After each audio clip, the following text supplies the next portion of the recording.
नमस्कार. कधी-कधी वाटतं ना, की आनंदी राहणं किती अवघड आहे. पण खरं सांगू, आनंदी राहण्याचं एक अगदी सोपं सिक्रेट आपल्या विचारांमध्येच लपलेलं आहे. आज आपण पॉवर ऑफ ग्रॅटिट्यूड म्हणजेच कृतज्ञतेच्या शक्तीबद्दल बोलणार आहोत. रात्री झोपायला गेल्यावर डोक्यात विचारांची गाडी सुरू होते नाही का? दिवसभरातल्या नको असलेल्या गोष्टी, उद्याचं टेन्शन, आज काय चुकलं याचा हिशोब, हे विचार काही केल्या शांत बसू देत नाहीत. आणि मग शांत झोप तर दूरच राहते. आणि गंमत म्हणजे झोपण्याआधीची ती शेवटची 5 मिनिटं असतात ना, ती खूप म्हणजे खूप महत्वाची असतात.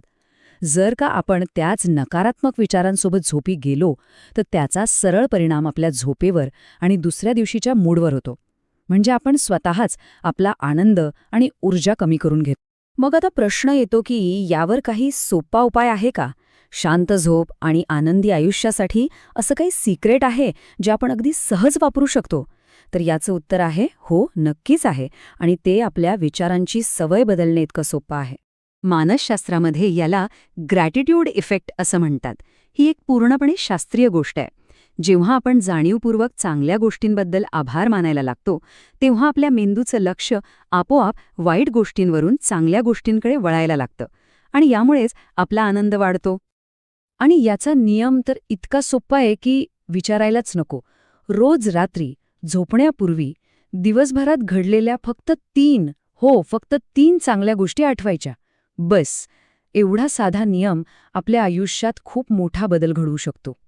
चला, आता जरा खोलात जाऊन बघूया की ही छोटीशी सवय आपल्या मेंदूवर अशी काय जादू करते. याच्यामागे एक जबरदस्त सायन्स आहे, जे आपल्या मेंदूला आनंदी राहण्यासाठी अक्षरशः रिवायर करतं. जेव्हा आपण चांगल्या गोष्टी आठवून आभार मानतो, तेव्हा आपल्या मेंदूत डोपामीन आणि सेरोटॉनिन नावाचे हॅपी हॉर्मोन्स तयार होतात. यांना फील गुड हॉर्मोन्स असंही म्हणतात. हे आपलं मन शांत करतात, तणाव कमी करतात आणि डिप्रेशनला आपल्यापासून लांब ठेवतात. हा फरक बघा किती स्पष्ट आहे. कृतज्ञतेचा सराव करण्याआधी आपला मेंदू सतत स्ट्रेस मोडमध्ये असतो. आपलं लक्ष फक्त नेगेटिव्ह गोष्टींवर असतं. पण हा सराव सुरू केल्यावर तोच मेंदू हॅपी मोडमध्ये जातो. आपलं लक्ष पॉझिटिव्ह गोष्टींवर जातं आणि झोपही एकदम शांत लागते. तर मग हे नक्की करायचं कसं? याला ग्रॅटिट्यूड जर्नलिंग असंही म्हणतात. आणि हो, यासाठी काहीतरी खूप मोठं घडण्याची किंवा लॉटरी लागण्याची अजिबात गरज नाहीये. खरा आनंद तर रोजच्या छोट्या छोट्या गोष्टींमध्येच असतो. यातला सगळ्यात महत्त्वाचा आकडा लक्षात ठेवा, 3. रोज रात्री फक्त 3 चांगल्या गोष्टी. जास्त नाही, कमीही नाही. ही सवय टिकून ठेवण्यासाठी हा आकडा अगदी परफेक्ट आहे. याची पद्धत अगदी सोपी आहे. पहिली स्टेप, दिवसातल्या कुठल्याही 3 चांगल्या गोष्टी आठवा. दुसरी स्टेप, त्या गोष्टी कितीही छोट्या असल्या तरी चालतील त्यांच्यावर लक्ष द्या. आणि तिसरी, सगळ्यात महत्त्वाची स्टेप, त्याबद्दल मनापासून कृतज्ञता व्यक्त करा. म्हणजे मनापासून थँक्यू म्हणा. उदाहरणार्थ, अगदी साधं, आज आईने बनवलेली भाजी काय मस्त झाली होती. यात प्रेम आणि चव या दोन्हीबद्दलची कृतज्ञता आहे. किंवा असंही असू शकतं की वा, आज ट्रॅफिकमध्ये न अडकता वेळेवर घरी पोचलो. रोजच्या धावपळीत ही सुद्धा एक खूप मोठी आणि चांगली गोष्ट आहे, नाही का? आणि तिसरं उदाहरण, अरे वा, आज खूप दिवसांनी जुन्या मित्राचा फोन आला. असे अनपेक्षित आनंदाचे क्षण तर खूप महत्वाचे असतात.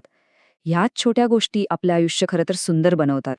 म्हणजे ह्या सगळ्याचा सार काय आहे? तर आपल्या विचारांची ताकद.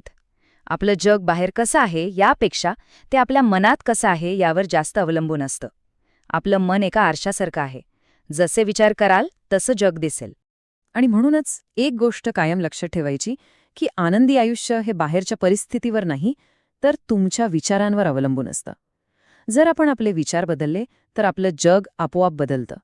इतकं सोपं आहे हे. थोडक्यात काय, तर कृतज्ञता आपल्याला जे नाहीये त्याचं दुःख करण्याऐवजी जे आहे त्याचा आनंद घ्यायला शिकवते. चला तर मग जाता जाता एक छोटासा प्रश्न. आज तुमच्यासोबत घडलेली कोणती एक चांगली गोष्ट आहे? अगदी छोटीशी असेल तरी चालेल. आम्हाला कमेंटमध्ये नक्की सांगा. मनाचे खेळ सादर करते डॉक्टर अजित पाटील, मानसतज्ज्ञ. संपर्क 9857053688. मनाचे खेळ, परिस फाउंडेशन.